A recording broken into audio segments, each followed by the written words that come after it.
हमने इनको चाय पर चर्चा करते हुए देखा था, तो जो चाय बेचने की बात करते थे, हमने उनको देश बेचते हुए रंगे हाथ पकड़ लिया है। और जब हमने उनको देश को रंगे हाथ बेचते हुए पकड़ लिया है, तो पॉकेटमार को जब पकड़ लीजिएगा तो वो चोर चोर चिल्लाने लगेगा कि हमने चोर को चोरी करते हुए फिर से पकड़ लिया है। अगर पंडित जवाहरलाल नेहरू नहीं होते तो झूठ ही सही तुम ये बात आज बोल नहीं पाते कि एक चाय बेचने वाला भी देश का प्रधानमंत्री बन सकता है। तो तुम एक बात जान लो भाई, तुम्हारा जो फ्रंटल ऑर्गेनाइजेशन है ना, ईडी और सीबीआई, उससे हम घड़ी घंट नहीं डरने वाले हैं।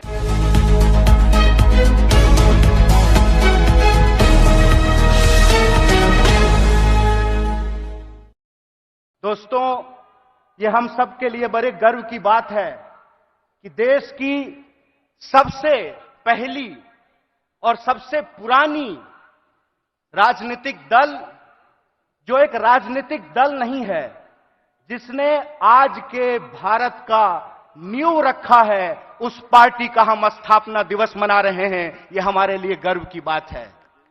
जब हम अपने पार्टी की स्थापना दिवस मना रहे हैं तो हमको कुछ बात अपने दिमाग में, अपने जहन में उतारने की जरूरत है। सबसे पहली बात यह है कि जब हम नागपुर में यहां मना रहे हैं, तो जो लोग नागपुर को संघ भूमि बनाना चाहते हैं, उनको हम चुनौती देना चाहते हैं।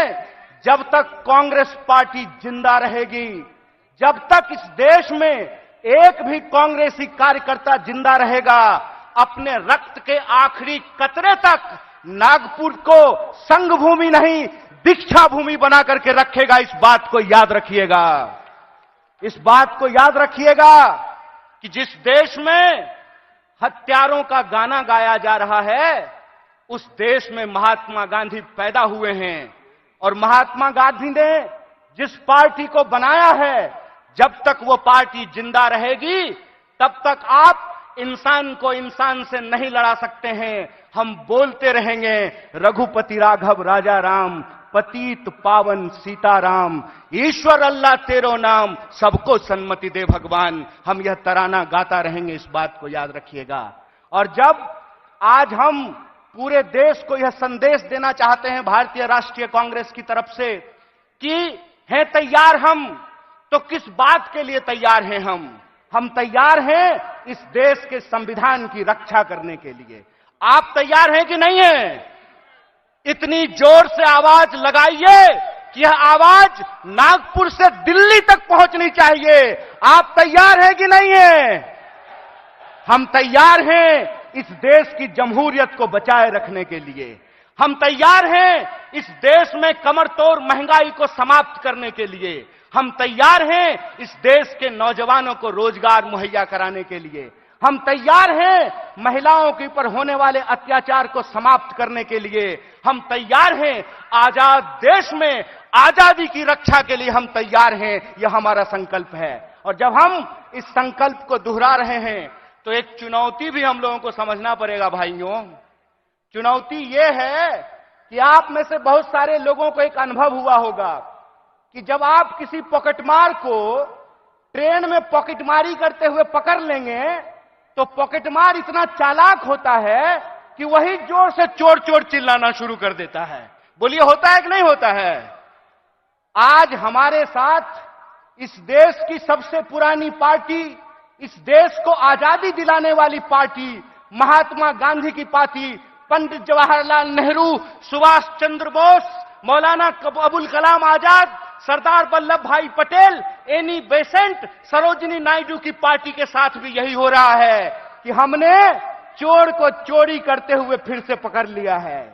हमने इनको अंग्रेजों के साथ चाय पर चर्चा करते हुए देखा था, तो जो चाय बेचने की बात करते थे, हमने उनको देश बेचते हुए रंगे हाथ पकड़ लिया है। और जब हमने उनको देश को रंगे हाथ बेचते हुए पकड़ लिया है, तो पॉकेटमार को जब पकड़ लीजिएगा तो वो चोर चोर चिल्लाने लगेगा। वो कहते हैं कि कांग्रेस इस देश में भ्रष्टाचार लेकर के आई। एक सवाल हम पूछना चाहते हैं, आज आप कांग्रेस के नेताओं के घर पे ईडी भेजते हैं, परसों जया साहब के पिताजी से वही कांग्रेस का नेता अगर फोन पे सेटिंग कर ले तो वो ईडी जो है अपना रास्ता कैसे भूल जाती है, वो पता कैसे भूल जाती है। इसका मतलब यह है कि जो पार्टी देश की पार्टी है उस पार्टी को देश के आम लोगों के नजर में बदनाम किया गया है। और देश के आम लोगों के नजर में इसलिए बदनाम किया गया है कि अगर आप कांग्रेस के प्रति अपनी भावना छोड़ देंगे तो देश में कोई आपकी बात करने वाला नहीं रहेगा, इस बात को याद रखिएगा।